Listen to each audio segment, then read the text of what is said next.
really don't belong. I can't explain it. When I close my eyes, I see a strange reality. Am I dreaming, or on the edge of remembering?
You wake up feeling like you really don't belong.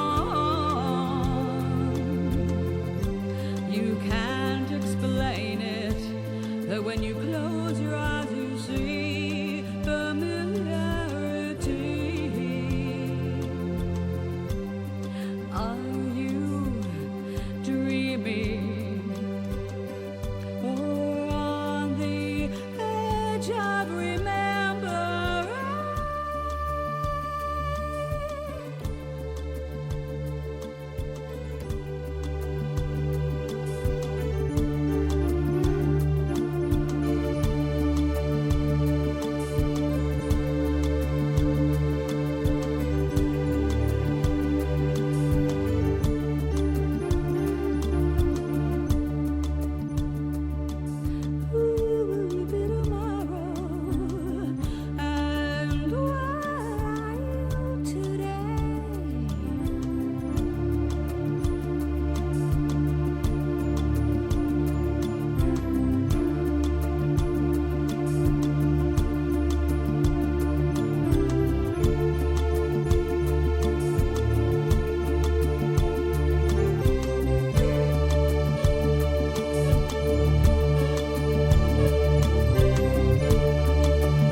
Okay, and we are back, kind of. Okay, we're just gonna jump into it because I want to get my bearings after this morning and start all over.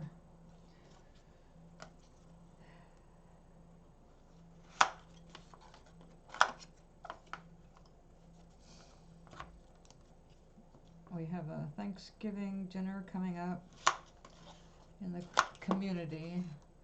I'll be making some turkey gravy for it, and probably a gingerbread, some kind of thing, gingerbread maple cake.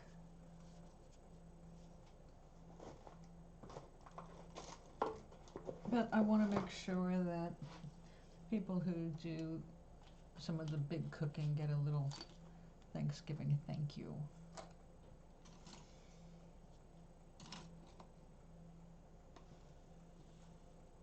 Okay.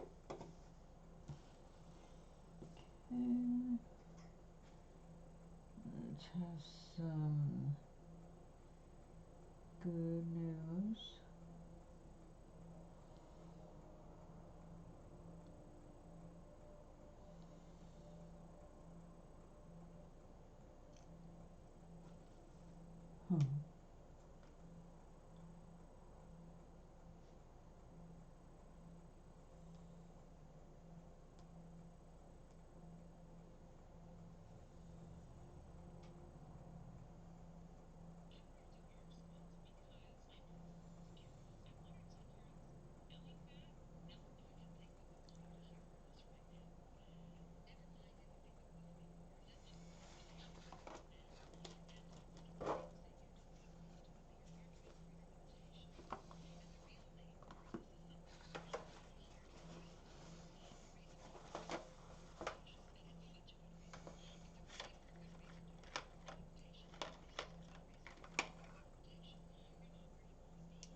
I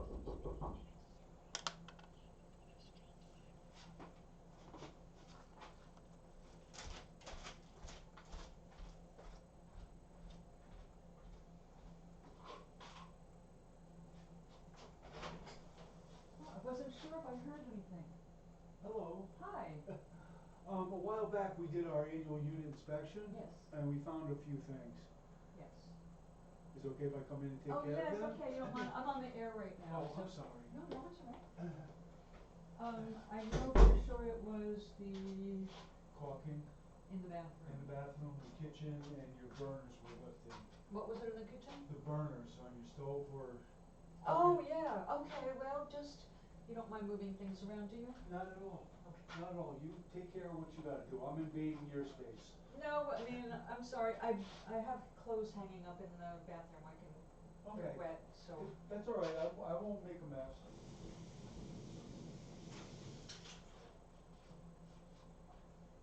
Okay, if you need me for anything, then just holler. Okay, will do. Okay. I'm just sitting painting quietly at the moment.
Oh, hello, Minta.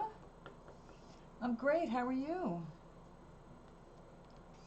Just working on some Thanksgiving thank you cards. We're having a bunch of us in the building are getting together for a pre-Thanksgiving meal. So it takes time to get these all done. I'm not giving them all everybody that's involved. I don't have that kind of time. But the people who are cooking, I want them to have a thank you. So how was your night?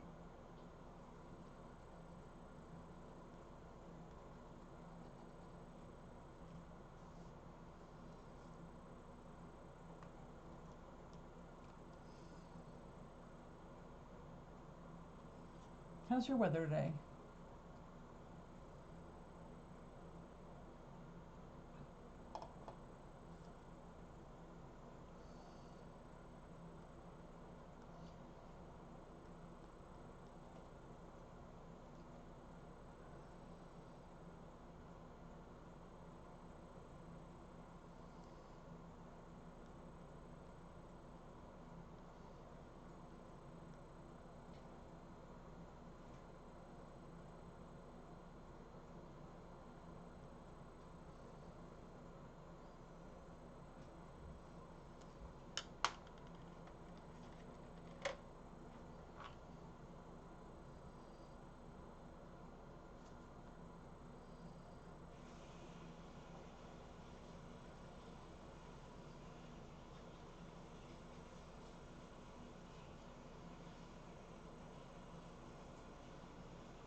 Okay, well, we're gonna see what this looks like. Foggy, huh? Actually, it's super bright and sunny today. Cold outside, but very hot in here. I actually have the windows open. But it's supposed to get chillier tonight.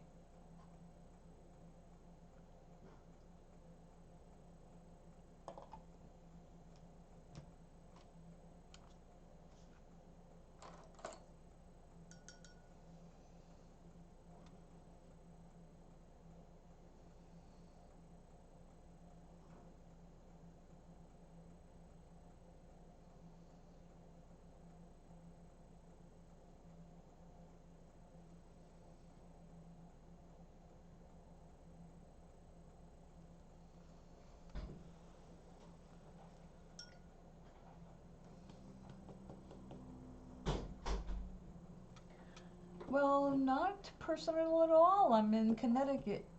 I'll be right back, I'm gonna get you a new one. Oh, okay, thank you. I am on the East Coast of the United States. Where are you again? I like to know where everybody is, and actually if I was on my desktop I could tell, because I've got a program to show where everybody's calling from, or, coming from.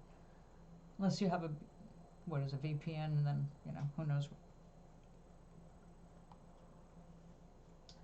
Turkey, right, okay. Our friend Exie, she's from there.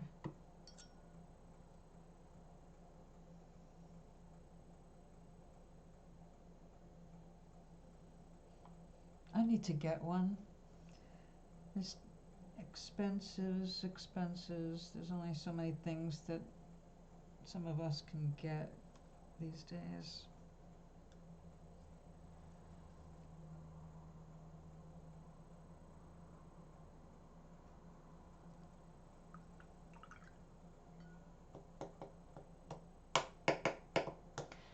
We have a maintenance man working in here today.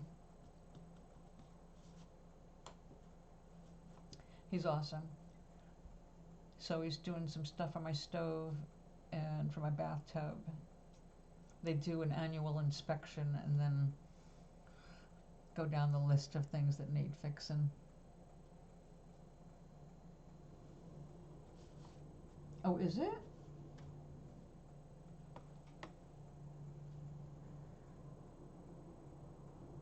I need to look into that.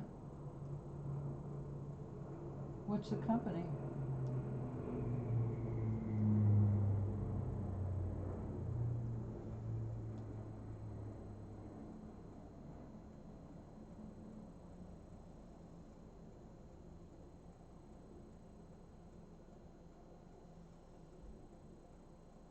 Really? How so? I thought it was supposed to protect your identity. I certainly don't want to do anything that's going to make my life more risky.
Yeah, usually if advertising is involved, because that's how so much is made, advertising.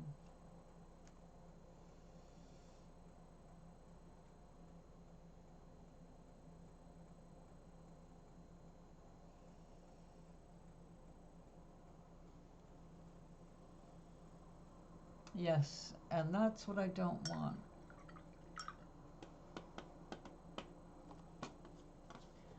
Yeah, I guess if I was gonna get one, I would pay for it, for the security of not having a third party involved.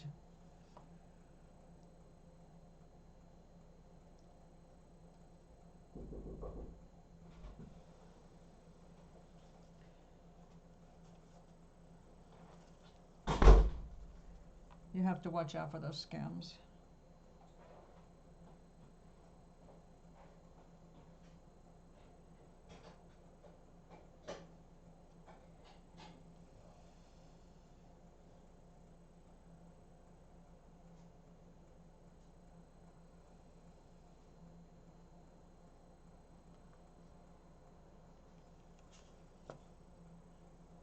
Alright, now we need some autumny flowers. I should have done the splatter background first, but it's not too late.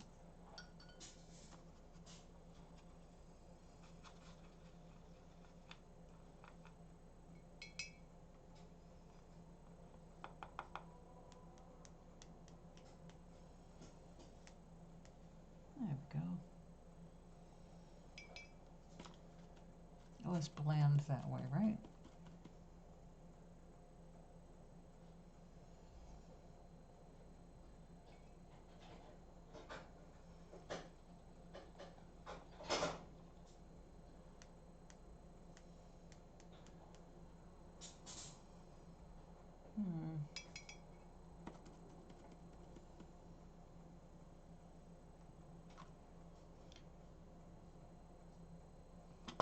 Yeah, that's enough. I don't want it to get all blotchy.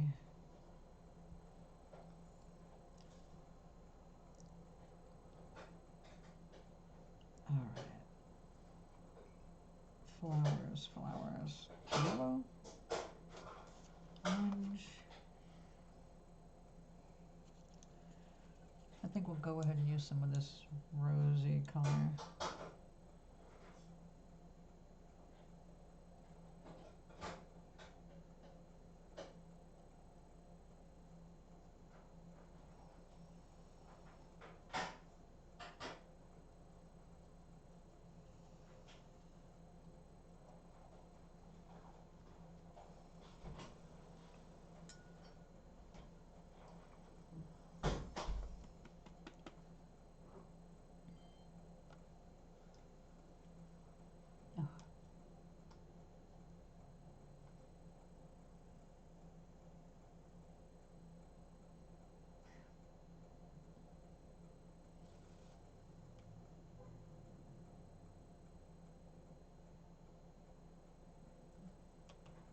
Well, you don't want to have any chances of your money being stolen, do you?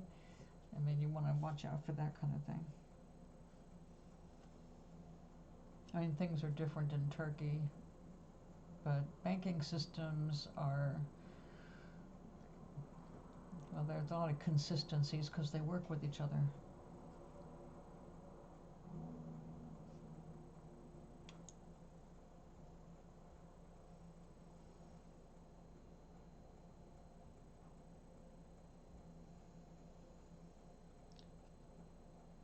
So what are you doing with the rest of your day? It's late there now, isn't it?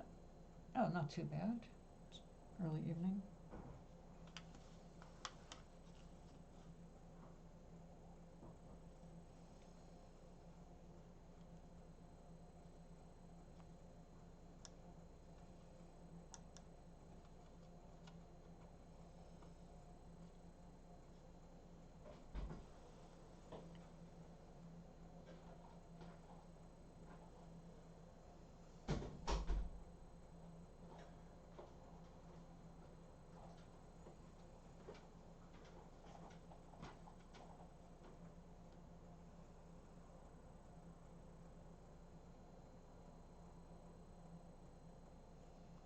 Hello. Oh, hi. Hi. Part of the other thing I have to do is I have to put a smoke detector in your bedroom. Oh, okay. It has a 10-year sealed battery, so you shouldn't have to worry about batteries in this guy for 10 years. Wow. Well, So- I'm not even sure I'll be alive. Hold on, I'll be back in a minute. Sorry, won't No, no, to please. interrupt you. Let's go. I'm here all the time. And right now, everything is a mess, so. Yeah, I'm just gonna put it up like maybe right over here somewhere. Okay. I can't have it too close to that. That one is temperature sensing, right? Yes, that'll, yes. And that is CO2 Smoke. or smoke? Smoke, You mean just any smoke? just any smoke. Okay. I guess that's fine. Okay. I just don't like to look at these things. Yeah, You I know, know. it's more lights that I have to see at night. It's a new requirement, so unfortunately I have to put one in your bedroom somewhere.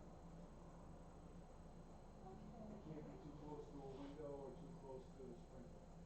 And it can't be right on top of your door either, cause there's one right there anyway, so. Okay. The optimal position would be somewhere like right here. It can't go closer to there so that I'm not looking at any reflecting. I've already got a light for my, Yeah. everything lights up nowadays, you know, Yeah. the LED things, and I don't even need a candle at night anymore. I've got so much ambient light.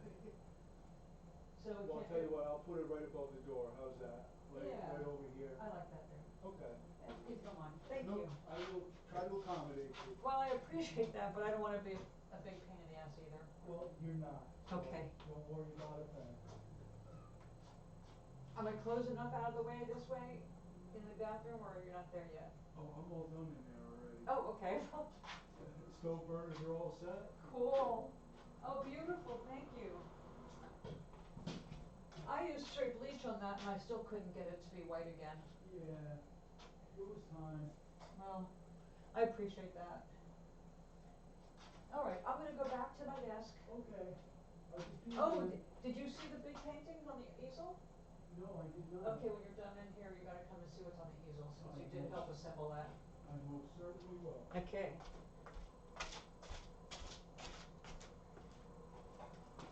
Okay, thank you for waiting. Oops, oh, come back.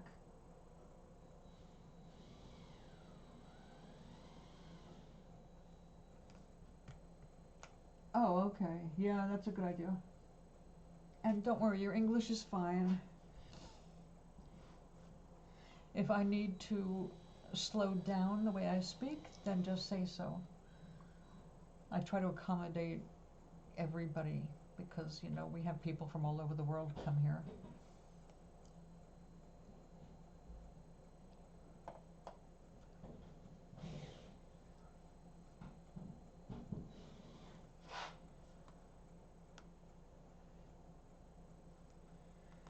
Oh, you know, I need a pencil for that. There we go.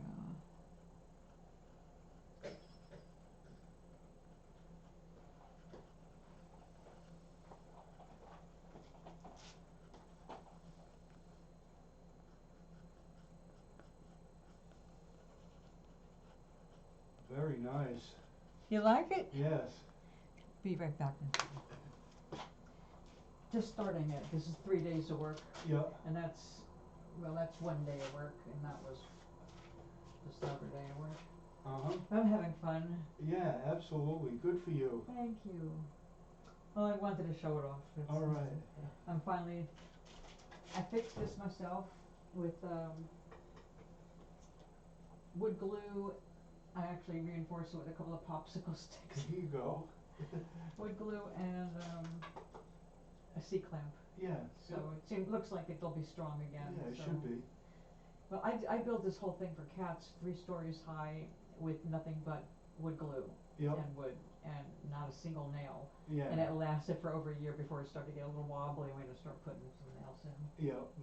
But if you have everything balanced, it'll hold, you know. Yeah, exactly. So, Sure will. so it was a fun adventure. Yeah. Anyway, I better let you go. Okay. So, all right. I better let you go. Are we all done for Yeah, now? I am all set. Yep. Thank you so much. And You're very welcome. thanks for excusing the mess. Oh, a mess? Where? Oh, good. And thank you for the wonderful cookie yesterday. That was delicious. Yay! That always makes me really happy.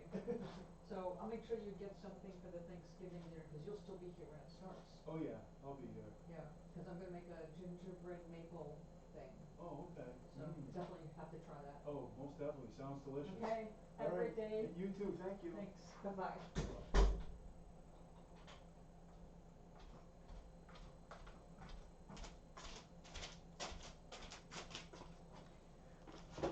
Okay. Oh, there you go. Hey, Dino. Oh, I'm so sorry to hear that, but of course, be happy. Well, let's get you back on track for whatever's going on. You want well-being, or would you like ask and it is given? Give you a choice of 2. Narrow it down. I know you said any, but did either one of those score another any emotional reaction at all? Okay, then well-being it is.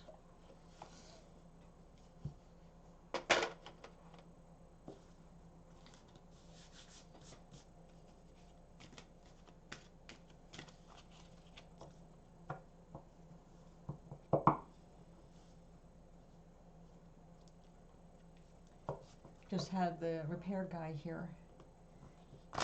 He's our maintenance man, Bruce. He's awesome. He takes care of this building by himself and more buildings.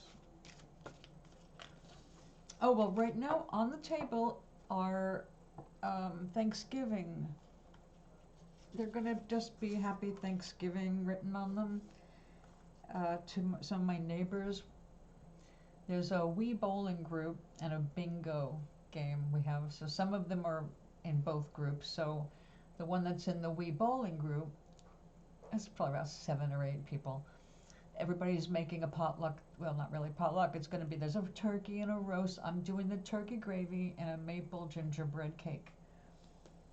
So anyway, the people who bake or cook, I want to make them a little thank you note for their efforts.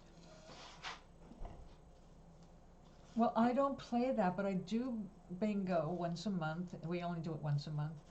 And we donate the gifts, the prizes. So I've donated paintings, and well, I donated a painting and someone grabbed it up.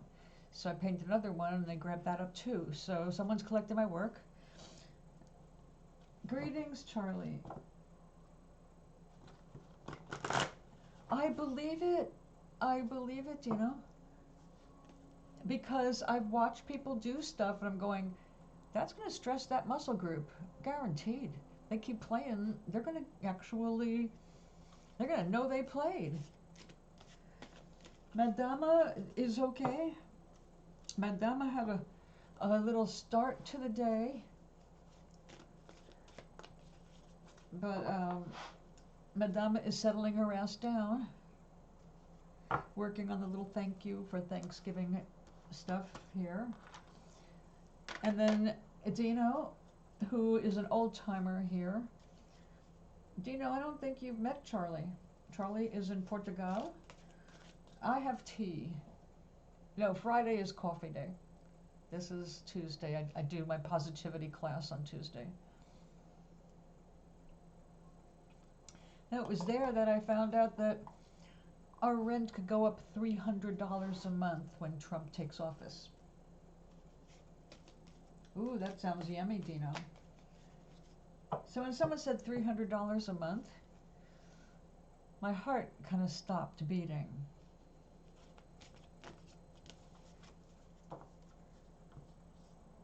But I'm coming back down.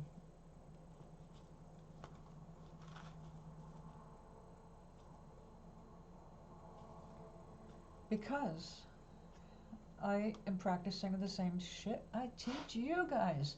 As annoying as it is when things are going weird, it is still true. The law of attraction, the most powerful universal law, is my friend. Of course, it doesn't feel like your friend when you have attracted things that you definitely don't want. But you create with your every thought. When we talk about manifesting, every single thing you're looking at is a manifestation. This entire planet is a manifestation. One cell at a time, one molecule at a time, one atom at a time, all attracted together. Intelligence got involved, but we are driving it. This is our planet. This is our fun place. It's supposed to be fun. We sure give each other enough challenges, don't we? But that's because we don't know. Most people on the planet have no clue what they are. They see themselves as human beings, nothing more. Well, sometimes they'll admit there is a spirit part, or they hope there is, but they spend all their lives not paying attention to the real way to use their connection of being the hand of God. So, the law of attraction is a universal law, just like gravity. It is physics, it is science, it is not imagination, but imagination fuels your emotions, and your emotions are your point of attraction, which means if you're smart, you will learn how to focus your mind to change your point of attraction when it is not in a direction that is of ease. That which is like unto itself is drawn. You're attracting the essence of whatever you're giving your attention to, wanted or unwanted, which is why, especially right now, we have to limit our exposure to the news cycles. We have to avoid any negativity that's in our face. I don't mean ignore it, because we need to be able to react properly in the moment. But if we're all emotional, we're not going to feel the right move to make in the moment.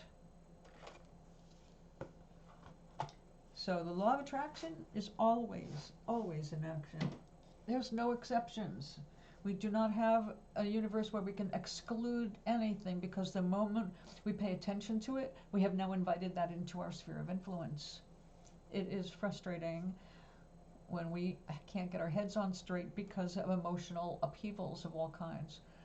But as I pointed out to my group and to people before here, even in the midst of a disaster, if there is even one survivor in a disaster, the question is, how did that person survive? Why did that person make it? Why did that person end up with not even bleeding, no broken bones, while everybody else was killed around them? What was different about that person or that group? Or what's different is their vibration. They may have been doing a lot of wonderful vibing for like years before. So when the disaster hit, you can say that they had a lot of that stuff, good stuff, in the bank. They were guided. They were been placed right there because the universe is on our side. So no matter what is going on, no matter how bad the news is, no matter what we get hit with our health, we have to learn to take it more lightly than we tend to as humans. We get so serious as humans, but we're not always human. We're only human briefly. We come and go like doors all the time.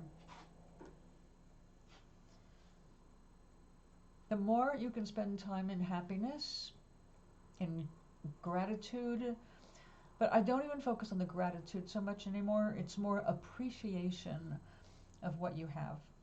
And again, gratitude I don't focus on so much because to be grateful for something means you were missing it. And it's really hard to ignite that gratitude side without also giving a nod, meaning attention to when you didn't have that. You're grateful because I used to not have that. But when you're in appreciation, you're in the moment. It's like, I love the way my bed feels in the morning. I love before I start moving around, everything is quiet. I feel good. Or whatever peace you can find. The comfort of your bed, the pillow, a few moments before everybody in the house wakes up. Whatever it is that you can do to get to those quiet moments here, there, everywhere. And if you focus on things in that time that lift your spirits, a good deed, a plan you have to do something nice for somebody else, something you know is coming in the mail that you're looking forward to, a beautiful day when you can take a walk and just feel alive. All of these things are just wonderful moments that we come here to experience as humans. Yes. Getting into nature is the fastest way to ground yourself and have those quiet moments. I don't have a garden anymore, but I am lately doing sprouts. So today I was thrilled to get up and find out that my arugula sprouted. Unfortunately, some of the dirt was too heavy on some of it, so it's going to have to rise better tomorrow. But my little arugula babies, I will tell you, last time I tried this, I did half a tray arugula, half beet sprouts. Magenta top with two little green leaves. So adorable and so delicious. So I am kind of hedging about the upcoming devastation to our economy by investing in some seeds to kind of hold off things, because it's concentrated nutrition and I can grow it without having a plot of dirt. Oh, what, like plowing or shoveling or running around the yard with your dogs or things like that? It doesn't take long. If you can just stay focused on something good for as little as 16, 17 seconds, that begins a point of attraction. You just have to focus on anything that you like, 16, 17 seconds. If you can last that long, focus on something good, another good feeling thought will come up. Likewise, if you focus on some crap, well, usually from the past, but could certainly be in the now, which we don't want, if you keep looking at it, you're going to find more reasons to be discontented or outright frustrated and, get your brain in a gnarly twist. So it is the most important thing on the planet, especially now that you focus on what it takes to make you happy for as much of the day, every day, that you can manage. You have to find things to look at to make you smile. Oh yes, that's very useful. It just depends on the labor. Well, you're up in the air a lot, away from humans, aren't you? In your work?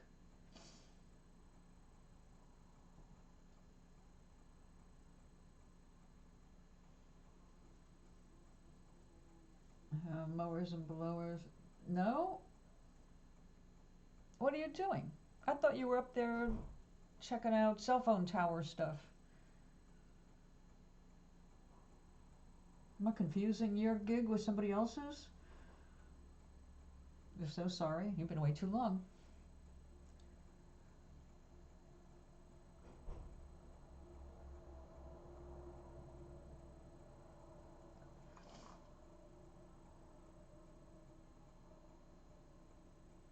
Oh.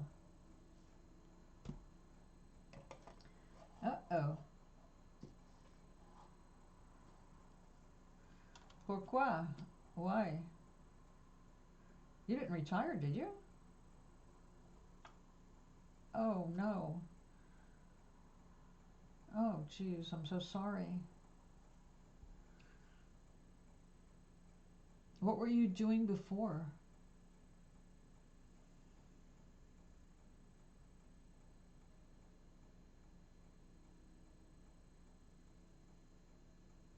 Oh. I had to retire early for the cancer. So I get $200 a month less than I could have if I made it to 65.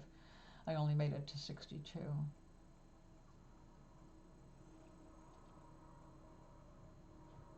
But I went homeless. There was nothing I could do. I had to take my Social Security. I would have had zero.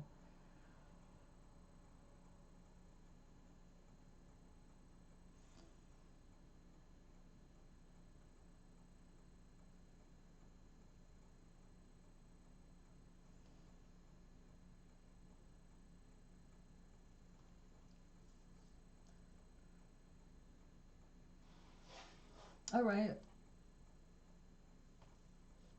Yes, it is. Um, but honestly, I can't say it's any more expensive than it was anywhere else I've lived.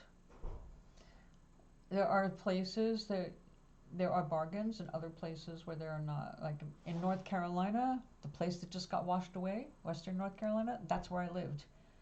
I lived 15 minutes from Chimney Rock and Lake Lure. And when I first was there, I was 17 years on the farm down there. But when I first got there, it was affordable. It was like, oh my God, this is a miracle. But we were living out there, rural, so everything was cheap. You either owned all the land or you rented it. So we got a really great deal at the time. But 17 years later, we moved closer to town and had to rent a different apartment altogether. That's when we started seeing it's like, oh my God, everything was more expensive. Even electric was more expensive because when we lived out there in the middle of nowhere, off farmland, we were part of an electric co-op. I just got my last check from them. They paid me to be a member of the co-op. It was awesome. Low electric bill, and every year they give out dividends, and I just got $126, my dividend for my last year there. But when I went with the others, um, they were like 3 times as much money.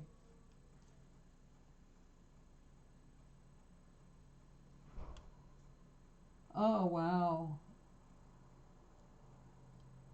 I can't even, I still haven't found 2 of my friends. Hi, Andrew.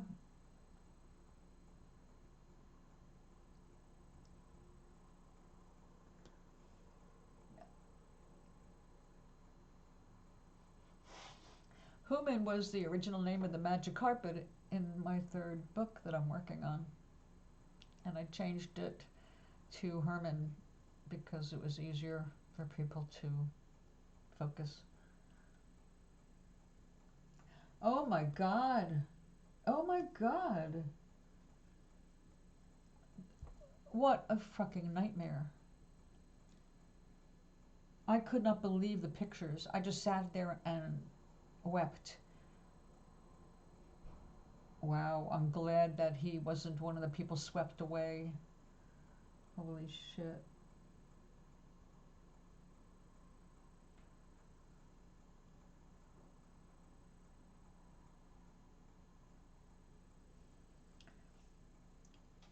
One of my friends down there, right, well, right up from the lake, um,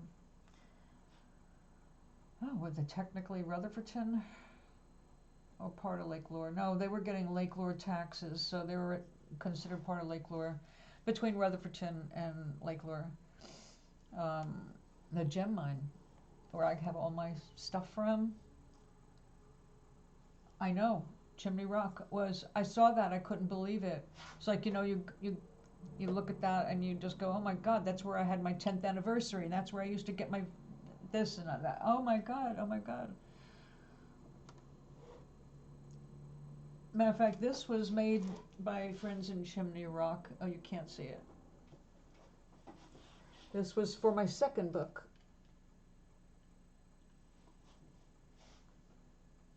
The Wishing Ball.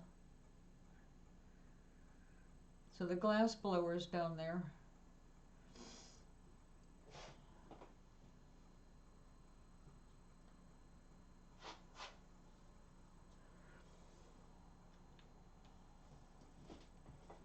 If I was still down there, I would have been washed away. Because my place was on Maple Creek, which was right next to Green River. If you walked our property straight back, we'd cross Maple Creek and keep going straight back. We'd go through Green River Game Land, and then right there is the river. That would have been our backyard with the creek. Because I was there for like a microburst, and that bent our pine trees 6 inches, well, about a foot, the top foot. They were like this for 6 years before they went erect again.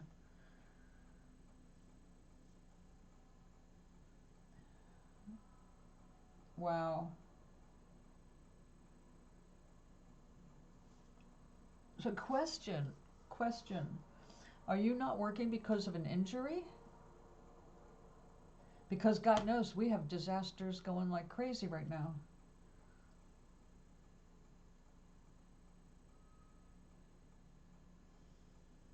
It's only going to get worse, you know that.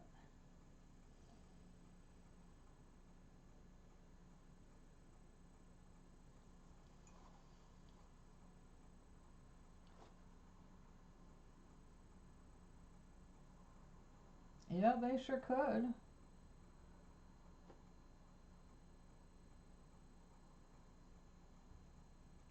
Well, that is an issue, isn't it?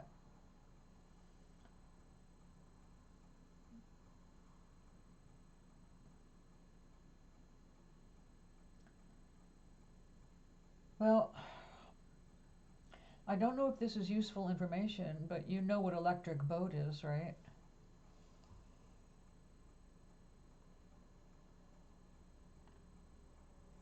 Oh, no, that's no good. That's no good.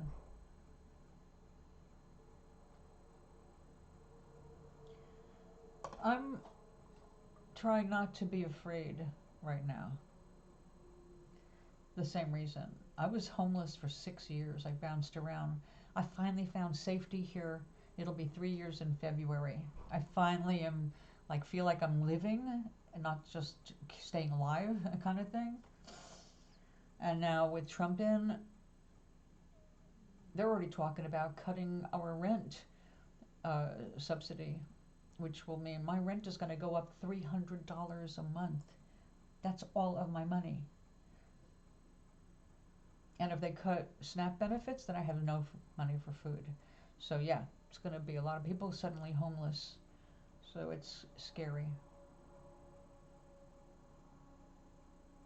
He's also going to cut FEMA. FEMA's going to just not exist anymore if they get their way. Anyway, what I have been saying.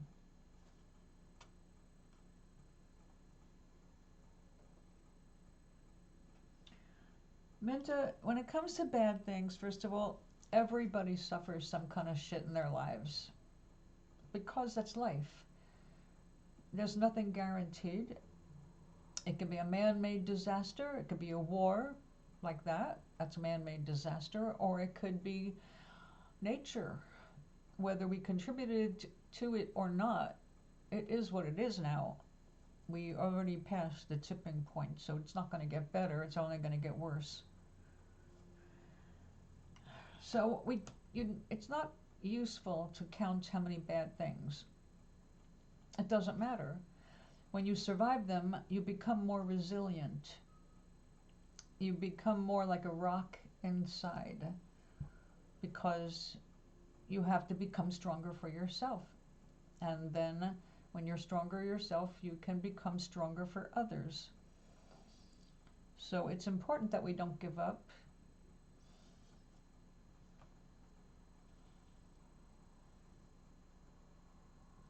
I, if we can get through the first 2 years, we can make huge changes by the next election. That's our only chance. If we go 4 years with everything, all the safety nets being cut, Department of Education dismantled, the idea is just to keep people poor and hungry and uneducated above all, so that only the rich can enjoy the stuff for the rich again, and the rest of us become slaves again. So yes, we have to be vigilant. We have to protect the Constitution. And it's not a Democratic or a Republican issue, it's everybody's issue. So, I give a class every Tuesday here for the residents, for those who need it at the time. And just like the show here, the stream, I'm under art now instead of in real life. Because I don't want people to get reliant on the cards as if that's going to tell them their future. We have to be empowered so that we can go and create our futures. And if we keep trying to enslave people's minds through politics, religion, sheer force, or the bigger one is fear to manipulate people, we can't give in to that. We just cannot give in to that. We have to be stronger than that. We have to help each other. We have to see through all of that. But all of that aside, the bigger picture is most people don't get the bigger picture, so they are easily manipulated into fear. The bigger picture is we are immortal. That's the real big picture. We come and go here like this is a vacation place for us. I love how truths have come into our realities. Sneaky, fun, humorous.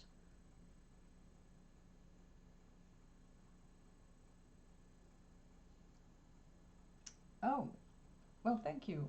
I really don't know how to do that. You can.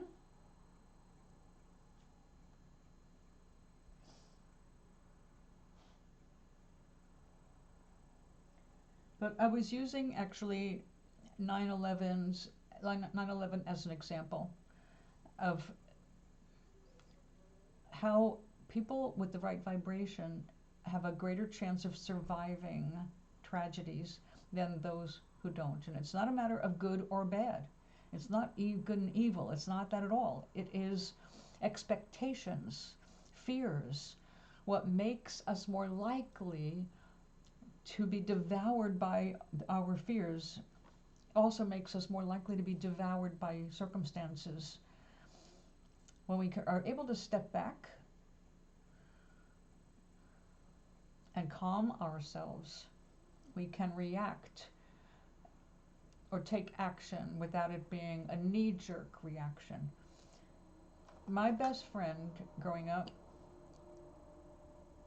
her brother was in one of the Twin Towers. I do not know if it was the first or the second. I just know that he's still alive. Or I think he's still alive. He survived it, but he didn't just survive it. He was one of the people going up and down the stairs, guiding people out through the smoke. Something in him was used to walking in the dark, and he was just there at the right time, and he saved people's lives. By the way, he was autistic. So we do not know why we cannot say, oh, he saved that person because they were going to go on and live a wonderful life. Had nothing to do with that. They were there at the right moment because of their vibration leading them that way, because they moved intuitively, because they were being led by their source to do this, to do that. And we all are guided in the same way, without tragedy, just in day to day. When you need food, hunger blinds you, all right? We get hungry, we need, we want. But if we are paying more attention to what we're missing than what we can possibly have, we are more likely to go without. When we open up to the possibility of, even though I'm hungry, I can still take a minute for myself. I can still sit quietly. I can go to the inner part of me and go, all right, whether you believe in God, well, if you believe in God, that's actually kind of handy because you're really talking to yourself. But that, again, that's a higher information. But if you're used to talking to God or praying, then go there, sit and talk to God and say, hey, I am calm because I believe that you are going to make things work somehow. Somehow you're going to make sure I'm fed because you are that which created the planets and keeps them in their orbits. You figured all of that out. You figured out how to here, there, and everywhere drop a hint to let me know you're still there for me. I'm thinking of this and I'll see a bird go by. I'm thinking of that and I find a penny on the ground or a dime. We get little signs all the time and we feel it. We don't make a big deal about it, but we know when it happens. Well, all of life is like that. When you expect things to work out, they are more likely to work out. If you are sitting there and just, hunkered down in pain and fear, you're basically putting a force field around yourself. And that's what I was going to bring it back to is, I've used this before. Star Trek, the original series, had a couple, 3 episodes that I swear were channeled directly from spirit. And like, this is how it freaking works. One of them was Shore Leave. Shore Leave was a very important reminder of how the law of attraction works. Because here the whole crew was going down to a planet because it was very Earth-like. And the more they explored, the more Earth-like it was. And all they had to do was think of something and suddenly it was there. Even people. So how was that happening? Turns out that underneath the ground there was a manufacturing complex that was reading everybody's thoughts and producing them because it was like an amusement park for people with, well, brainiacs. Once it was adjusted for human brains, everybody was able to have a wonderful time. But that's very much like what it is now. We come here and we're trained to believe different streams and groups of ideas. They're already like pre-thought. You're born into a religion. You don't choose your religion. If you decide to change your religion, that comes from a lot of reflection, and that's usually when you're older, because you're brought up with whatever your parents brought you up to believe, whether they even believed it or not. Like my ex-husband, his parents were into that, but it was what you did when you had children. You went to church every Sunday and you dragged those kids with you. So when they got tired of babysitting other people's kids, they stopped going altogether. But other people are very determined. They're going to make sure that kid knows all these beliefs inside out, because that's the only way they know how to teach. If it's not working for you, you have to look for something else. So people, if they're going to change a religion, it's going to come later. The point being not the religion, but that you are already given a set of beliefs that you're going to be battling the rest of your life in the finding of you, who you really are. So it's confusing, but we are very much like that episode of Shore Leave. We think what we focus on, it doesn't happen instantaneously like it did on TV, but it does happen. You believe in something, you think about something enough, you feel about it, you start to see doors open.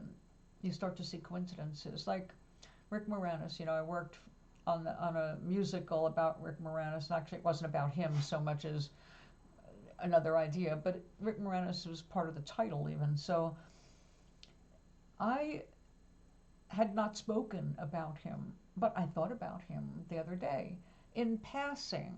And of course, the universe can't deliver the real Rick Moranis, but it did deliver a couple of surprising videos that he was in, and I had no idea because he wasn't like a featured player. He was in a video. And that was like, well, there it is. I thought about him. The universe produced it the best that it could, but was nearest to me in the moment. So that happens with everybody. I'm not unique. I am just giving you examples of how it works. When you start to pay attention to your own life, you're going to see it more and more. That you are able to predict your future.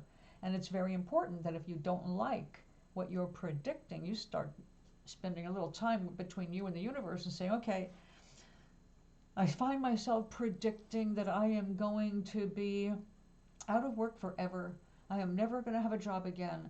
That's my prediction. I'm just going to die poor and hungry. But if you catch yourself thinking crap like that, it's your job to sit and shut up. You can't change that kind of a feeling that's big all at once. You have too much momentum built up behind it. The best thing you can do is take a nap, go to sleep. Sleep breaks the momentum. Your thought stops when you're sleeping. Yeah, your brain might be doing other shit, but you're not consciously deciding about your world. Nothing of that happens while you're sleeping. But when you wake up, you're a blank slate until you bring your thoughts to whatever your past problem was or challenge. You have to calm yourself down. And I do know it's not easy when you've been suffering. I really, really know this from the inside out. Like I said, I was homeless for 6 years. And that was only the shit that happened before I found this place, all right? There was lots of other stuff going on, the divorce, all that fun stuff. We're always going to be faced with a challenge because that is why we came here. But if you are predicting something bad for yourself, it's your job to sit and ask the universe about it or ask God. Say, okay, this is what I'm afraid is going to happen. I find myself thinking this is going to happen. Can you redirect me? Can you inspire me to a different direction? And then that's where the expression let go, let God comes in handy, because whether you say the word God or universe or source of all things, the universe understands what you mean. I grew up with the word God. I don't use it as much anymore, but I was a very religious little kid. So the word God, that stayed with me. So when it pops out of my mouth, it doesn't mean I have reverted to my childhood beliefs. It just means it's an easy way to sum up all that is. But understand it's really on your side. We always leave things unfinished in this life. So when you find yourself thinking bad about your future, that's when you ask for help. You say, all right, I don't know what to do here. I really don't know. I'm overwhelmed. I'm fearful. I can't get a grip on this anxiety. Well, that's when you want to break your tension. Go for a walk. Do anything you can to get your mind off the problem itself, because you will not get answers while you're stressed out. The more stressed you get about the future, the less you're able to feel your inner being giving you the signals. Do this, call that, read that. You will be directed gently. I used to say, man yells, man talks, but spirit whispers. You have to quiet yourself down to feel your way through to a solution. Don't focus your energy on the problem. You know the problem already. What you need is the solution, and you may not see it because it's around the corner, but you can't see it because it's around the corner. You have to walk around the corner. You've got to be led around the corner. And it will happen if you can chill out. So stop predicting how bad things are going to get And I do know how hard it is because every time we turn on the news, there is something suggesting it's going to be worse than our imaginations. On the other hand, I think about how inept so many of these people that they're going into power and how clueless they really are. And I don't see a lot of them getting very far right away because they're going to be stymied. They're not really going to know what the fuck to do. So chill. Wherever you can find a way to chill, do it. Then ask your question. Then say, I give up. I give up. I can't look at this anymore. I don't know the answers. But I do know if I relax, something will come up. Something will come to me. And it will. I got a surprise bill from the apartment building complex saying that I owed them $104 in back rent. And I was saying, there's no freaking way. I have never even been late with my rent. I am on it. I love this place. I don't want to go anywhere. At the same time I got that, and my first reaction was, wow, where am I going to come up with that money in the middle of the month? Are you kidding? My money's already gone. I'm too poor to make it all the way to the end of the month. I got a check for 126. In the same batch of mail, I got a bill for 104. The universe knew. I didn't. I thought I actually got my last residual check last year. It turns out it's this year. So it happened. Well, it turned out also I don't owe the $104. The apartment complex owes me $4. Now, I will tell you, I spent a lot of energy bringing my energy up. I sing when I can. I dance around when I can. I focus on happy thoughts. And when I can't come up with anything on my own, I turn to YouTube. That is where I discovered the Green Flag guy just a couple days ago. And I will tell you, that's a real good website. I mean, real good content creator. The Green Flag guy. You'll like him because you're a dad. It is a collection of real life events and people showing green flag humans. And it's very encouraging. So remember, there are 71 million people that feel like we do right now. 71 million people fearful about what tomorrow is going to bring under a dictatorship kind of a person. So it's really, really important to connect with your friends, if you have any. A lot of smart people have very few friends. Family that you really care about and love and honors your truths. I have cut off some people in my life since the election because I felt it was a moral choice, not a political choice. I cannot be friends with certain kinds of people. That's the way it is. But regardless, you have over 70 million people who feel like you do, and at the end of 2 years, we're going to have a lot more than that. We will find ways to go. We will find ways to stick together, help each other, and that's what I'm promoting in my community. I'm a poor person. I've got a good mouth, but my body has got its own challenges. I have arteriosclerosis. I can't go marching anywhere because I can't walk that far. So I know that my influence for the good will most likely come through here and people in my actual community where I am promoting that we get ready to stand up for each other, we get ready to help each other, because pretty much everybody in this complex is in the same boat.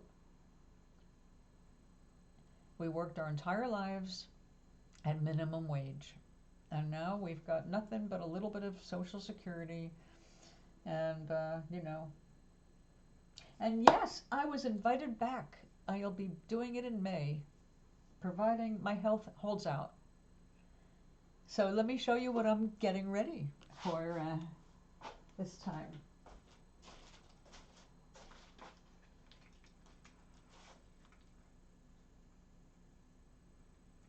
That is what I am working on now. It is 28 by 40 inches. And we've got I think that's 10 by 10 inches up on top.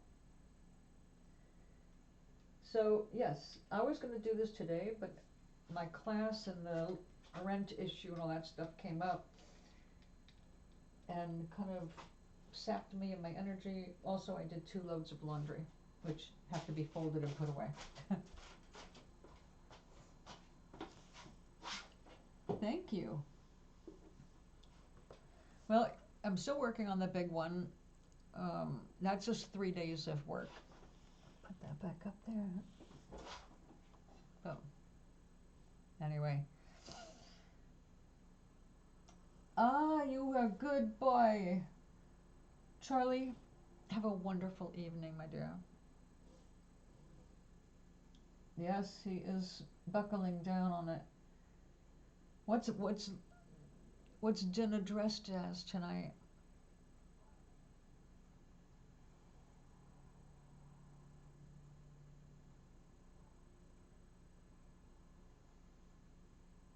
Oh no.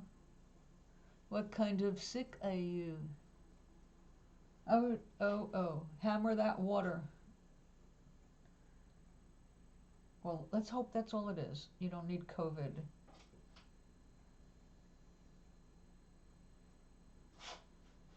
Okay, that sounds kind of like a cold. Were you around anybody else who was sick?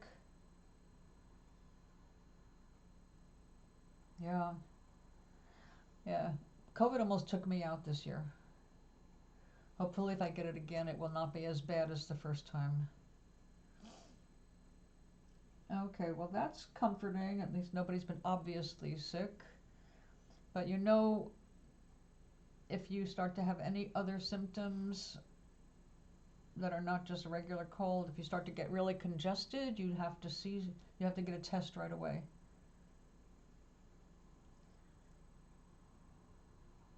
Yeah, people don't know how to dress, but it's more the onset of a lot of mold allergies and stuff, you know, moldy leaves on the ground, all that stuff is bad. Oh, good. Good. Well, you make sure you keep the body fed. And soup is good food. Now, I was getting ready to do a lot of cooking this winter because I got an immersion blender and now I've got one of those, a Dutch oven. I wanted one for most of my life and I finally have one now. Big and it's blue. It's even graduated blue. Cast iron, heavy lid. Oh my God. It's amazing. So, like, I now have things for doing the cooking I have been looking forward to doing, which is funny because I really never loved cooking. But now that I'm just cooking for me on my own schedule and my own whatever I want to eat, I feel better about it. But my apartment has been so hot. It's cold out there. I've got my kitchen and bedroom window wide open. It's like, let's see what it is. I know it is not very warm. It is warmer than I expected. It is 59 degrees. Expected to hit 60, although maybe it already did. It's over. Abundant sunshine, high in the low 60s and lows in the low 30s. Well, it hasn't hit 60 yet quite, but that's okay. But we are looking at Wednesday night and all day Thursday, and it looks like all day Friday. Rain. Okay, what storm's coming in? Storm coming in to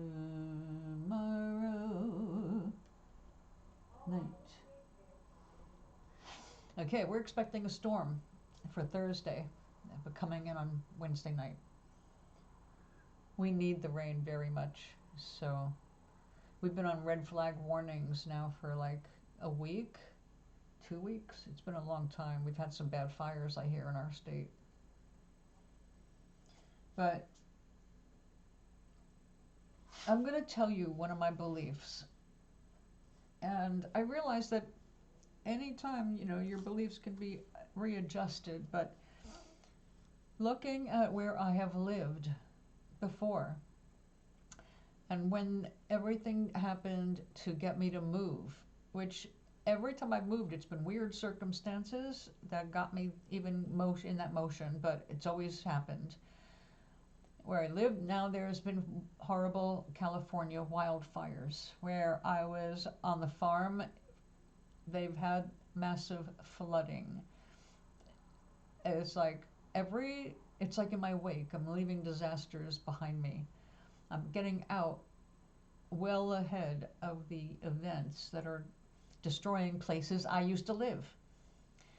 So when I came up here, I will tell you, if you don't remember, I was sitting here going, why the fuck am I here again? I left here 40 years ago. Why am I back here? I never planned on coming back up here. Oh, here I am. Because I had to come here because it was my only place to live at the time, and it was winter coming. Welcome back. So there's a part of me that believes very firmly that I will always be safe, that I will be moved, or I just am not going to be there when something happens of that magnitude. I never thought about it in advance. I never thought about what the disaster might be. Matter of fact, California, earthquakes. All I wanted to do was get away from the earthquakes in California.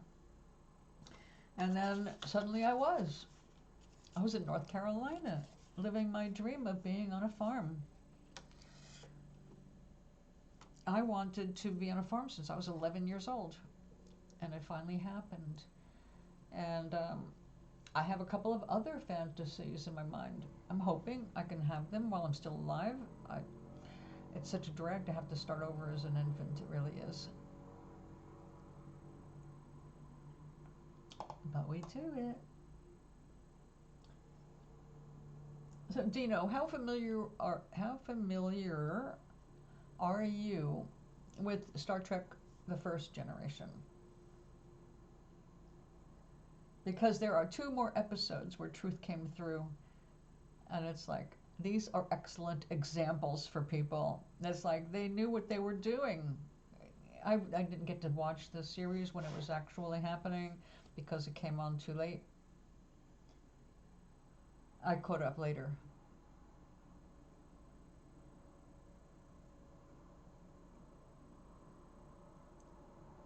Yeah, I have to check that out.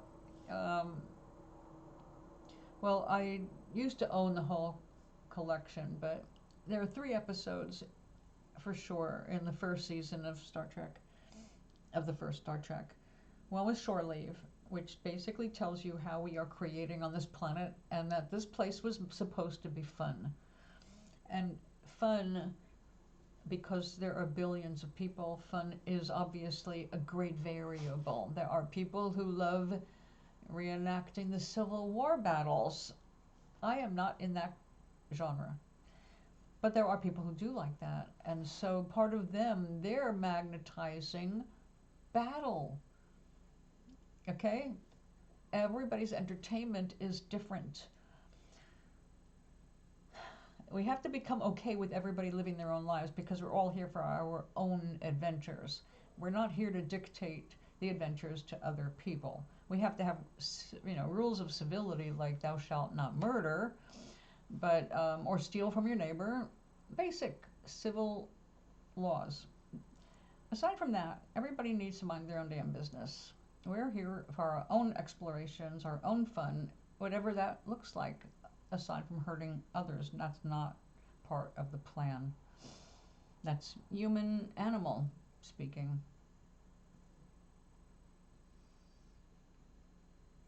Oh yeah.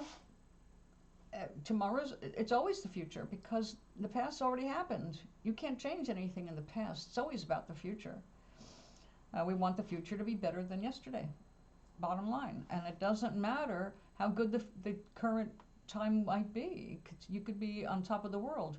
You would not be content there, just sitting there on top of the world, because you're here to create. You would be looking for something else to do with that time and money. So it's always about tomorrow.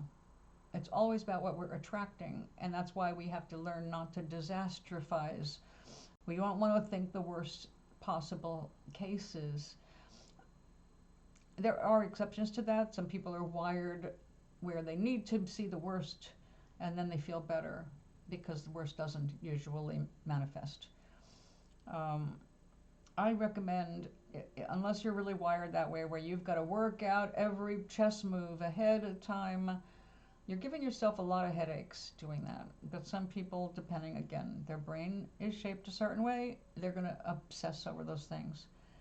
But the fastest way to your success is to take your mind off of the problem. You know what you're capable of doing, and so does the universe. Everything that you need, the universe is aware of. The more you need it, the more the universe is aware of it. You cannot create one vibration without creating another. So we are working through ourselves, but we're not working like we have to fix anything. We're working to learn how to be joyful. And when we're deprived of things that we need to be joyful, then we focus on the deprivation, which brings more deprivation. So although that reality is hanging heavy on you, you need to make a few minutes a day to escape it. And it doesn't matter what you think about, and it doesn't matter what you do, as long as it brings you as close to that joy peak as possible. When you're really down, you're not going to just get there in one jump. You may have to go from depression to anger. Once you get angry, anger is actually a relief from feeling completely powerless. So the next step up is anger. Wait a second, I have, right? Nope, that's not it. Wait a second. From my class, it's actually Abraham Hicks. So we have to soften the feelings you have about the future in order for any of the energy to shift. Let me get my notebook.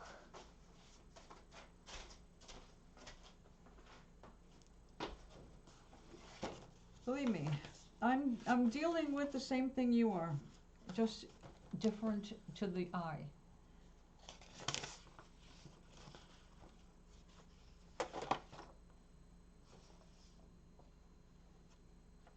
Do you? Do you really consider it an issue? Does it get in your way of getting more work or anything like that? Where is it affecting you?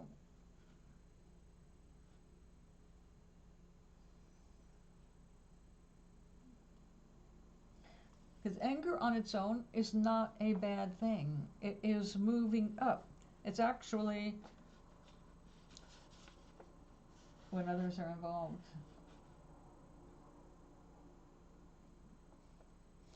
Okay, that's another subject. We need to deal with you being unemployed and needing to move forward from that, correct? Would that be your most important point?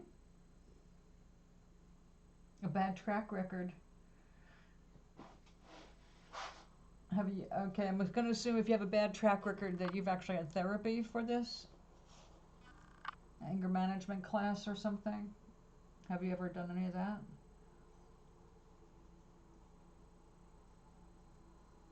I figured. All right. Again, anger comes from a place of frustration. We're going to take a look at the scale. This is what I use with my students, all right? I use the Ask and It Is Given. It's the 22 states of emotion.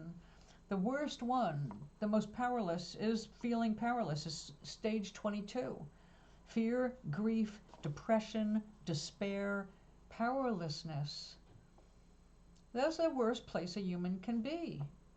That's when we're the most easily manipulated into acting against our best interests. Because we're easy. We'll do anything for relief from that level. Okay? But you have now, and you don't have yesterday. If you keep thinking about the past, you will repeat it because you will vibe at that same rate. It's like, think of anger as a color. A color is anger. Red, it's the lowest vibration, it's closest to the planet. If you put a rainbow of vibrations around the entire planet, the one that's actually touching us is red. It is the lowest vibration. It's the lowest bass note. It's not a bad thing that it's low. It's just that it's low.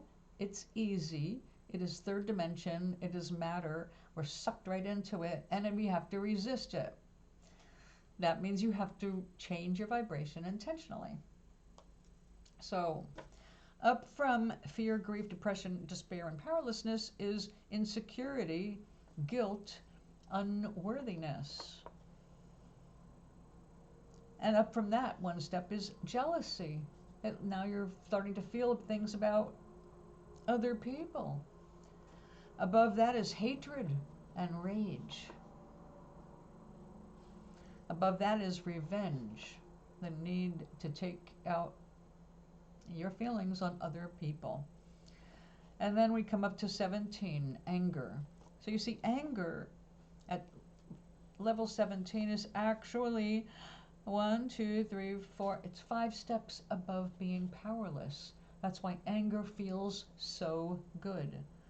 When you're angry, you don't feel powerless. You're full of energy. It's not good for you. It's hard on the body. It does take away your own strength at some point. But while it's raging, you feel energized, right? Don't you get a lift out of that when you get pissed off? To work past anger means having to face the discouragement. Now you can skip. You don't have to go up one step at a time, but you cannot go from the bottom to the top. The top one, the preferred, the best. As much as I am up, I am not always in a state of joy, knowledge, empowerment, freedom, love, and appreciation. Today, I was a solid 3. Enthusiasm, eagerness, happiness. But above that is passion, which I do hit frequently when I'm painting. But the thing is, when you recognize where you are on the emotional scale, that empowers you. Now you know, okay, I'm over here. I need to use an exercise to get past this. I don't want to feel overwhelmed. I don't want to feel frustration and impatience. So you have to work your way up the scale. But you don't have to go through every single one. You can go from frustration right to hopefulness, because your frustration might be caused by something that can be easily addressed, or more easily addressed once you chill. So wherever you have been, they always say, like, keep one eye on the past. Really, if it was possible, the best thing to do would be close both eyes to the past. It doesn't matter what the past was, good or bad, because it's only existing in your mind. It's no longer existing in your reality. So you can't control it. You can't change it. It can't grow.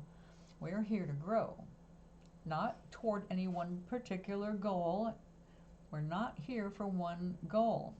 Everyone is here for their own stuff. 8 billion people have their own agenda. We do clump together in groups where we have mass agreements, where we agree to participate in a particular thing, but not all of us do. Just like in 9/11, my friend's brother got people out safely, and he also was safe. What was different? Their vibration. That's it. Wasn't that they were better or smarter or stupider or faster. They had the impulse and they were accustomed to following their impulses. Their impulses led them to move without even thinking, to go in a certain direction, which led them to somebody who literally guided them by hand out of the building. Not everybody did that, obviously. So it is where you're at in the moment that's going to dictate what happens to you. So things will improve in your future if you can get your shit together emotionally now. We're always our own worst enemies when that comes to that, because we don't know how to do it. That's why people come to me. So when I am feeling like, oh my God, I'm too nervous now, I'm too upset, I've got this in my mind, it's a big thing hanging over me, how am I going to cope, what am I going to do? I won't know what to do. There could be 50,000 different things I might be able to do, and I won't see a single one of them if I'm upset. Because everything is about the now. Everything is right now. I have to make my moves on where I'm being directed. And I have applied this because I've got a great treasure that a lot of people don't have. I'm alone. A lot of people are terrified of being alone. I love it. I love people too. But in being alone, I don't have so many voices in my head telling me what they think I should do, or who I should be, or how I should handle something. I am more free to listen to myself, right down to what I'm going to eat. Everything is like, I ask myself, okay, what should I do now? Or I just go. And I am always led to something good. I mean, seriously, when I go out in public, which is not that often, I go out there like a light because I want to view the world through the eyes of Source. And in doing that, I acknowledge everybody I meet. I look at them in the eye. I look for their names. I make compliments. I interact on the highest level I can find in the moment and with that person. And not everybody attracts me to say anything to, but some people, it's like I can feel it in my soul. My spirit says they need a helping hand. That helping hand is a smile right now, or that helping hand is a hello, or your hair looks great, or anything to lift them up out of what they're thinking, break whatever's going on for them. I don't know what they're thinking, but my inner being does, because we're all connected. There's not a one of us that's alone. It's not, like I said, it's because of how your head is set. Sweetie, our experiences are like, we're like radios, we're transmitters and receivers. You cannot have an FM experience if you walk out there screaming AM. Commercial, loud, abrasive, da da da da da. I'm going out there with porcupine energy. I'm going out there waiting for a fight. I'm going out there looking for trouble. I'm going out there judging people. I hate them and I hate that. If you go out with that energy, you're going to get shit back, definitely. That is abrasive energy. It's porcupine aura.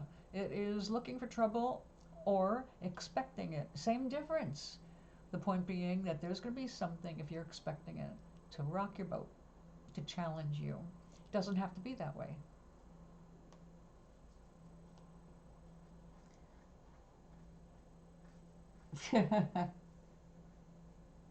Well, that's it.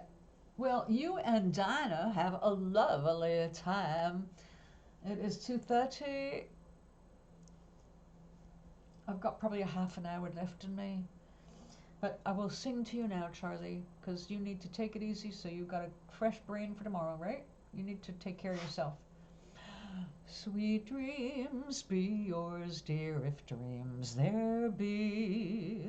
I'll be back tomorrow in the afternoon. I'm going out to look for a new brassiere and a pair of boots tomorrow at 11. So when I get back after lunchtime or so, I will be here. Enjoy that meal.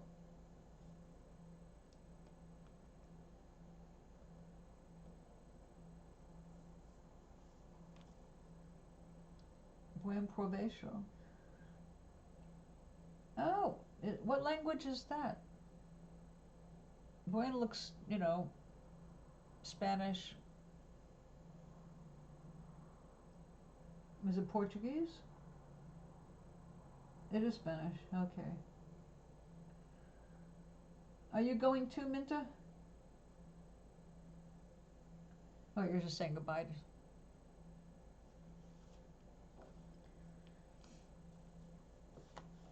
Anyway,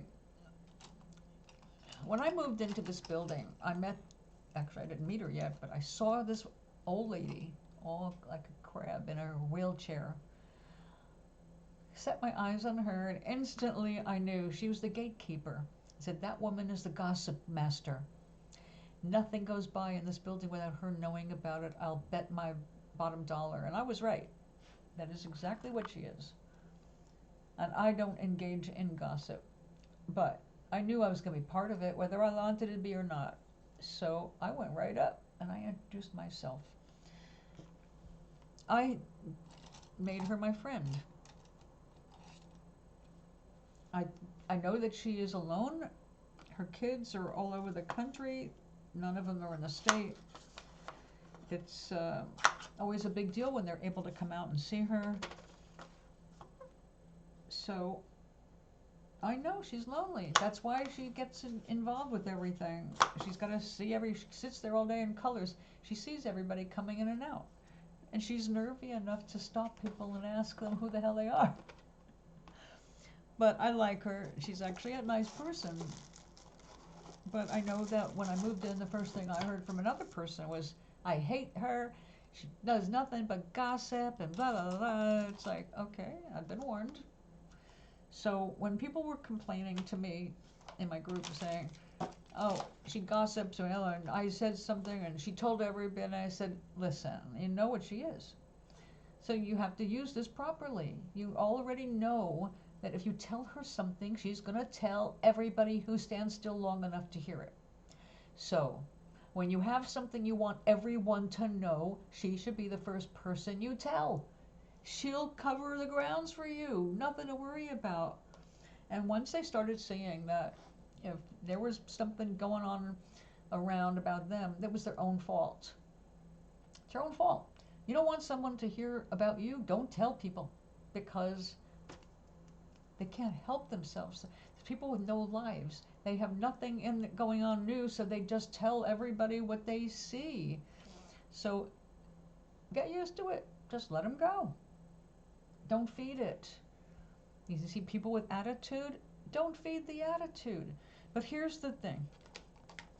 Because believe me, I've had to face that with people moving in and people being aggressive, and I taught people how to handle it, and it has turned out beautifully. We had somebody come in. She did time in jail. She's morbidly obese, cries at everything.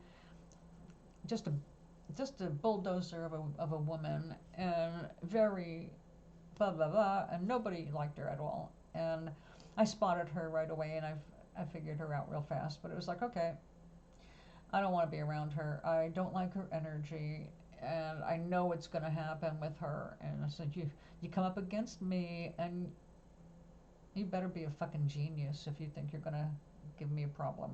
So I taught everybody how to handle it. I said, if your vibration changes, you won't see her very much, because your vibration is not going to attract her. It won't have room for her. And since then, we have her exactly where we want her. Completely manageable. I don't bump into her unless I start thinking about her. I mean, literally, she has disappeared except for occasions when she does come out in public. And It's the vibe that you are offering, it's not them. So when I have to go downstairs, and I know on some days the whole group is gonna be there, bunch of gossipers and all of that, right? I don't want to really get involved with any of that vibe. But I live here, I have a class here, I help people here. I'm not going to go into hiding. So when I get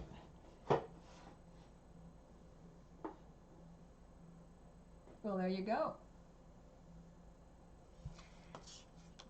Well, see, that's only because you don't know that you're an angel. You think other people can be angels, but you don't recognize your own divine self because you're used to thinking of yourself in the worst possible ways. The only person who can stop that is you, because nobody can control your brain. You can't. You have to just keep trying to guide it into areas that feel better. So like when I'm on the top floor, it gives me an advantage. I get in the elevator, and even if I had a crappy start to the day and I'm just a little awkward and like, all right. When I get in that elevator, I go through a transformation deliberately. I know I'm going to go down 6 floors. My attitude is when I reach that bottom floor, I am going to bring my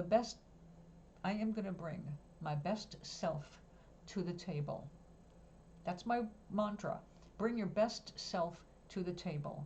So they don't have to know anything about me. They don't have to know what's going on in my world or going on in my head. All I want them to see is when I step off that elevator, I've got a smile on my face. I am relaxed. I'm erect. I'm not hobbled. I am standing straight. Relaxed straight. When I go out there, I have a presence. It's not dominating. It is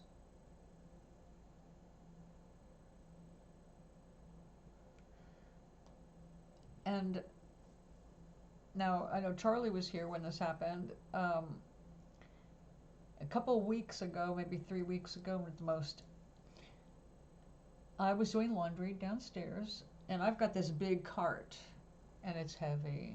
There's no way to get it upstairs, okay? It goes in the elevator, or it doesn't go anywhere.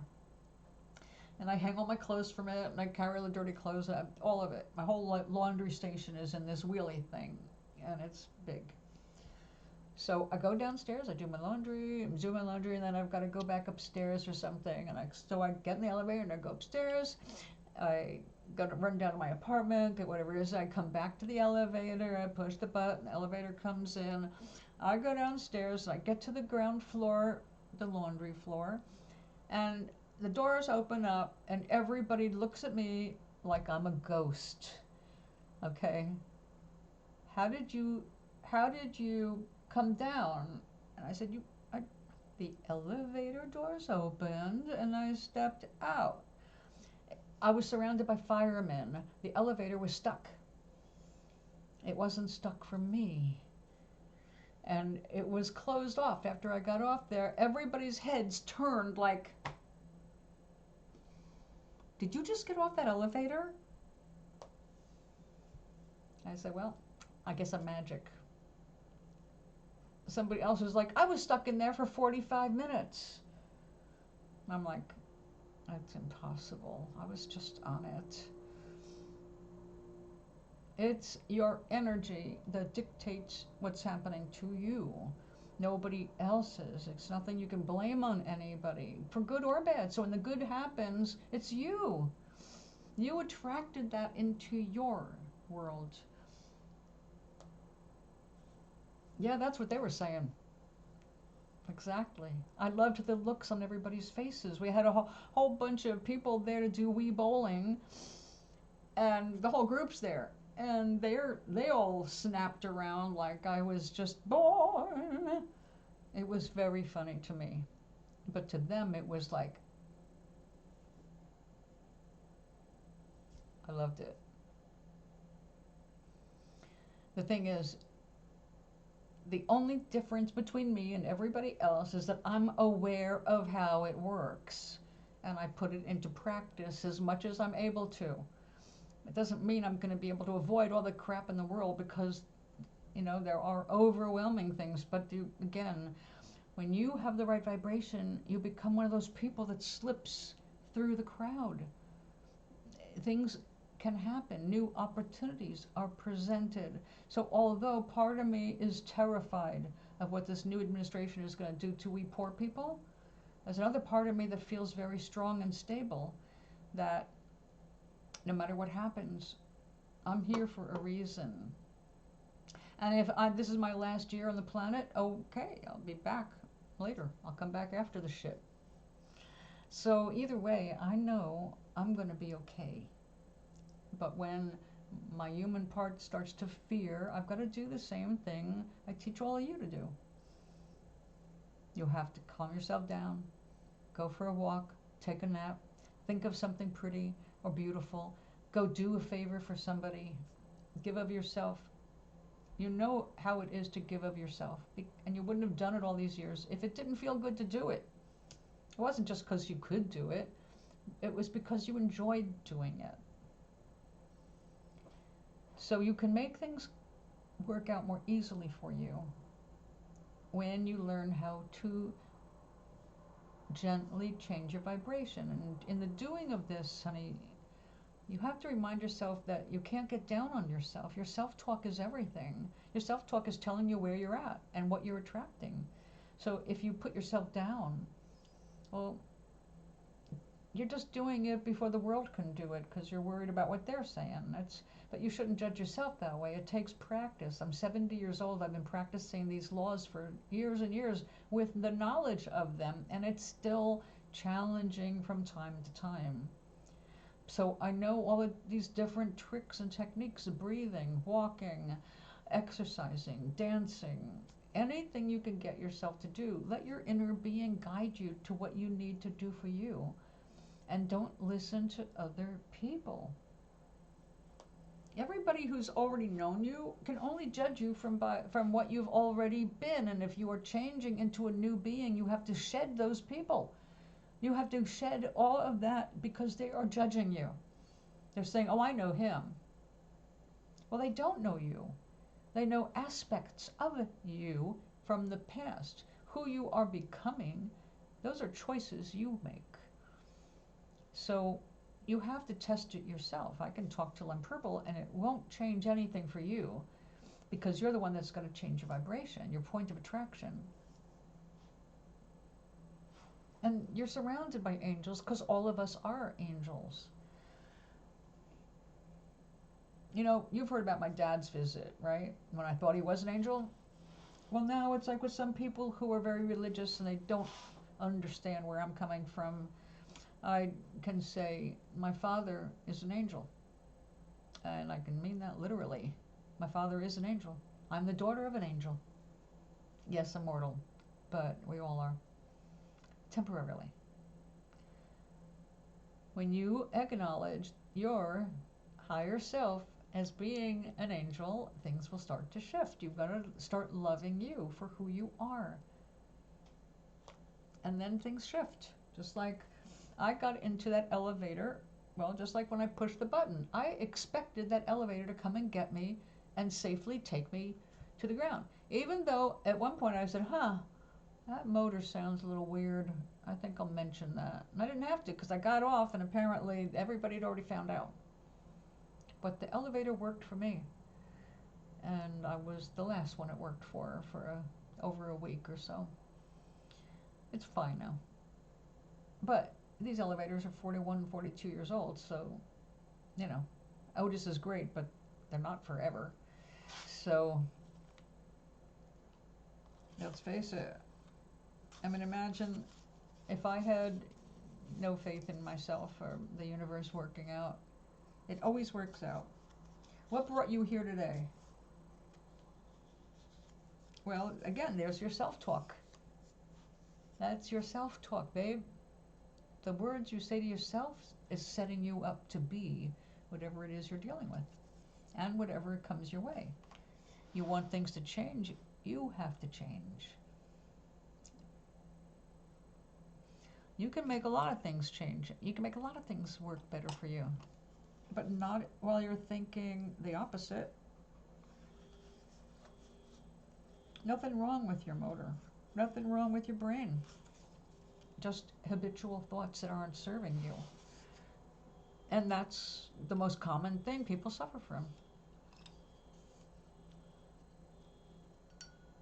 Self-doubt, self-blame.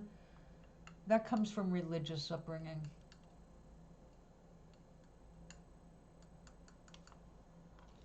But I don't know what's going to shake out up here, other than I can tell you EB just got a bunch of grants. My nephew is working for them. He's actually working in a school teaching, sponsored by EB, teaching people to work with sheet metal.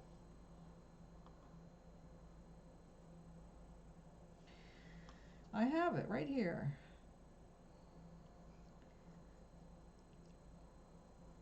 I'm here for the people who find me. If you find me, there's a chance I can help. But I don't have to go out looking for people, and I don't make any money doing this. But I've been doing this for 17 years now because I can.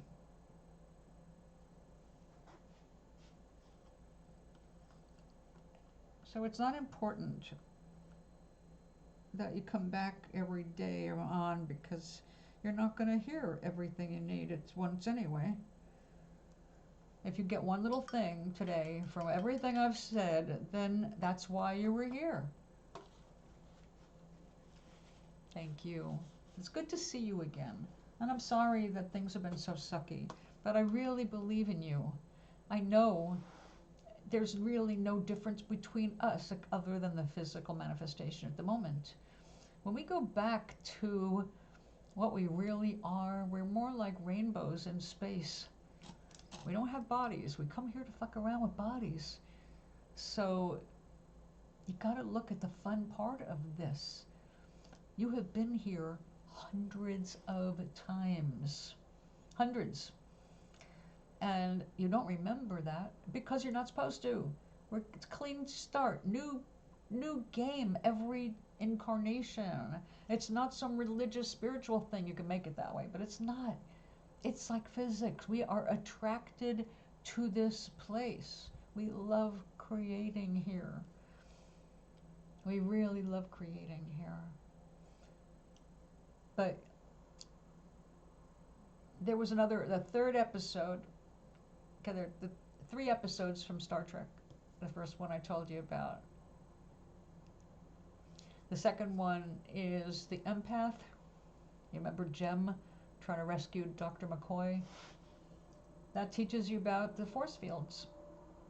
And I've used that for years as a demonstration with Kirk, all his emotion, seeing McCoy hanging there, mostly dead, and he sees Jem just laying there like, no, I can't touch him. He's too far gone. It's gonna hurt. And Spock is beamed down right next to him. They've got force shields around them. Spock, you know him. Calm down. I need to be calm to observe the situation, Captain. Captain is freaking out. His force field is getting thicker and thicker the more he has emotional output. And Spock figures out, oh, it's driven by our emotion. The more calm he got, all clear, force field disappeared, and he was able to sneak up behind the bad guy and give him a Vulcan pinch. Okay, well, that part is definitely made up, but the force field thing is real. That's why when my father came to visit me 16 years after he died, I had no shields up at all. I had no emotion about my father at that time because I'd already been through all the grief, and I'd been through the anger, and I'd been through the, Dad, I love you, I forgive you, 2 years earlier. So when he showed up, I was not expecting it. But I was so mellow that morning. I do remember it. I was really mellow because it was snowing, it was beautiful out, and the husband was out walking the dogs, and we had just had breakfast in bed watching the snow start, and I went to the bathroom to wash up, and then my father appeared. Mind-blowing. So when we are chill, that's when we get our inspirations. That's when we get our guidance of what to do next. If we pay attention to our feelings, how we really feel about things, about people, about ourselves, that's our guidance. So when you get angry, a lot of times it's anger at yourself or just outraged with the frustration of having to deal with stupid, because there's lots of that out there, and I get that. But try at that moment to remember that everybody here is under their own influence. You are not here to influence everybody else. You're not here to fix anybody, and you're not here to fix anything, even though you are often inspired to help. Different thing. That is your source speaking through you. I want to help. I want to uplift. I want to rescue. I want to save. That is our natural loving source.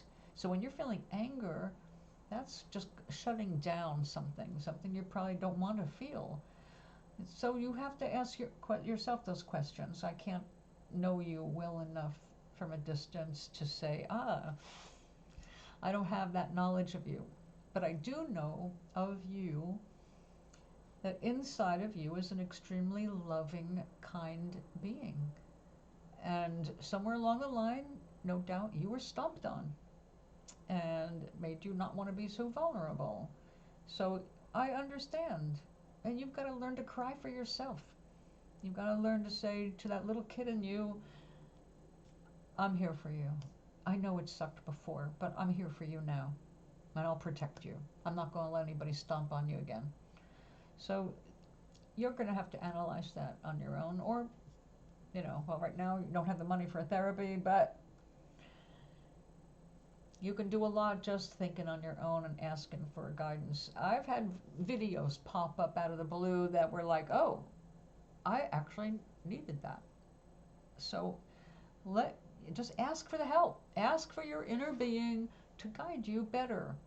And then be quiet and wait to be inspired to take an action. A little here, a little there. Make a left here. Oh, you get lost. Oh, damn it, I got lost. Don't get pissed off. If you got lost somewhere, especially if you've already been there, that's a sign that you're supposed to be seeing something, or you're being delayed from reaching your destination for a good reason. Sometimes it's guiding you around a potential accident. You might have been in the accident, and you're being not there, made sure it didn't happen. So you go with the flow. Don't try to push. You're going to do a lot better. And in the coming couple of years, we need to pay attention, because we'll need to be reactive in the moment, not based on our past experiences. So I am going to go, because otherwise my circulation is going to stop. I need to move my body, these old veins, But I'm glad you made it here today, Dino. I hope that things will improve as soon as you improve your vibe. I will be thinking of you when I light my next candle. I want to see you calm yourself down. So when you walk out in the world, be the vibration you want to see instead of the one you have been expecting in the past. Things will start to shift. And it can happen like that, out of the blue. So it's not just disasters that happen out of the blue, it's good stuff too. So I'll be hoping that for you. You calm yourself. Minta, I really appreciate you being here too. I'll be back tomorrow afternoon. And yeah, I probably won't have enough energy to work on the big painting tomorrow, but I'm hoping to at least finish up some more of these for the people in my building. Until next time, tomorrow, I'll see you.